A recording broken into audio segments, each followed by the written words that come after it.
तुम अब वापस क्यों आई हो?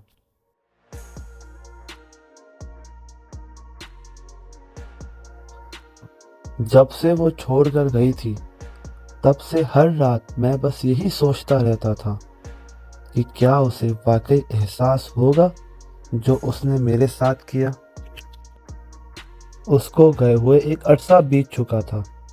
जैसे तैसे मैं मूव ऑन कर पा रहा था, लेकिन फिर उसके बाद जो हुआ, उसने मुझे उसी मोड़ पे लाके खड़ा कर दिया।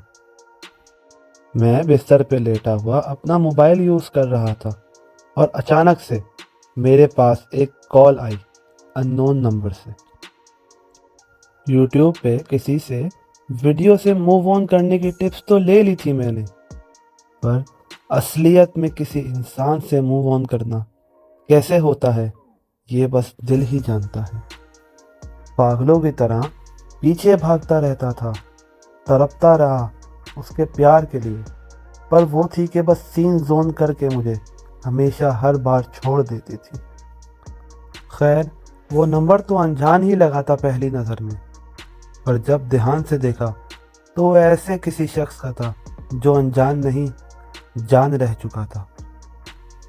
वो नंबर देखकर और उस नंबर से जुड़े शख्स के बारे में सोचकर मेरे होश ही उड़ गए, और जब मेरे ख्यालात में वो आई तो उसकी सारी यादें मेरे पास वापस आ गई। बहुत हिम्मत करके मैंने वो कॉल उठा ली, क्योंकि मैं जानना चाहता था कि आज इतने वक्त के बाद इस कॉल का आखिर क्या मतलब है।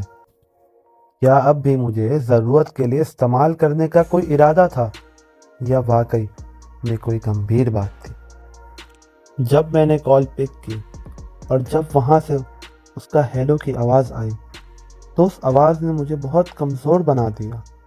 मुझे हकीकत में अपनी बॉडी फील नहीं हो रही थी।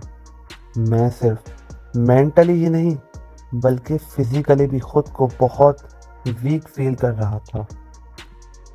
उसने मुझसे पूछा कि मैं कैसा हूँ। मैंने कहा, ठीक हूँ, तुम कैसी हो? तो उसने कहा, मैं भी ठीक हूँ। फिर कुछ देर के लिए खामोशी आ गई हमारे बीच में। मुझे लगा वो कुछ कहेगी, उसे लग रहा था कि मैं कुछ कहूँगा, पर हम दोनों में से कोई भी कुछ कहने के लिए तैयार नहीं था। करीब आधे मिनट की खामोशी के बाद मैंने उसको आवाज़ दी, कुछ कहना था तुम्हें? तो उसने कहा, हाँ कहना तो था, पर जाने दो। मैंने पूछा, क्यों आई हो? तो उसने कहा, आ नहीं सकती क्या मैं? मैंने पूछा, वापस लौटने के लिए आई हो क्या? उसने कहा, पता नहीं। फिर वो खामोश हो गई और कॉल रख के चली गई। मैं कुछ देर के लिए बुरी तरह से सुन पड़ गया था, और आखिर उसने ऐसा किया क्यों मेरे साथ? ना कोई बात, ना कुछ, बस आई और बिना कुछ कहे चली गई। क्या वो आज भी यही चाहती थी कि मैं उसके पीछे भागूं? हर बार वो यही करती थी मेरे साथ। वो हर बार मुझे थोड़ा सा चारा डाल के चली जाती थी और चाहती थी कि मैं उसके पीछे बंदरों की तरह भागूं और उसके इशारों पे नाचूं, कि जो वो कहेगी वो मैं करने लगता हूँ। और ये हर बार का था। क्या ये सही है मेरे लिए? मैंने अपने आप से पूछा। उसने मेरे साथ हर बार यही करा है और मुझे दुख पहुंचाया है, और मैं चाह कर भी कुछ नहीं कर पाता। क्या मैं इतना अटैच हो गया हूँ उससे? ये सब सोचते सोचते करीब 2 घंटे बीत गए। कई दफ़ा मैं रोया, कई दफ़ा मुझे गुस्सा भी आया, पर आखिरकार रो पीट के तैसे जैसे मैं सो ही गया। जब अगली सुबह मेरी आँख खुली तो उसके 5 मैसेजेस आए हुए थे।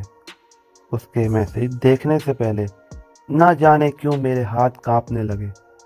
फिर भी हिम्मत करके वो मैसेज खोले तो उसमें लिखा था, रिलेशनशिप का तो पता नहीं, पर I think we can be friends. ये मैसेज पढ़ के मुझे हल्की सी मुस्कुराहट आई कि खुद को एक बार फिर से बर्बाद होता हुआ देखने की। कभी फ्रेंडशिप, कभी रिलेशनशिप अपनी मर्जी से आती है और अपनी मर्जी से चली जाती है। क्या मेरी कोई औकात नहीं है उसके सामने? कोई इंसान कैसे सिर्फ अपने बारे में सोच सकता है? कैसे सिर्फ अपने इमोशंस से मतलब रखता है और सामने वाला रो भी रहा हो, उसे और रुला रहा होता है और उससे उसको कोई मतलब नहीं होता।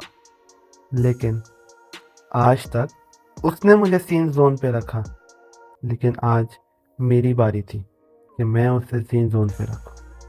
क्योंकि सच ये है कि अब वो मुझे तो दूर, मेरा एक मैसेज तक डिज़र्व नहीं करती।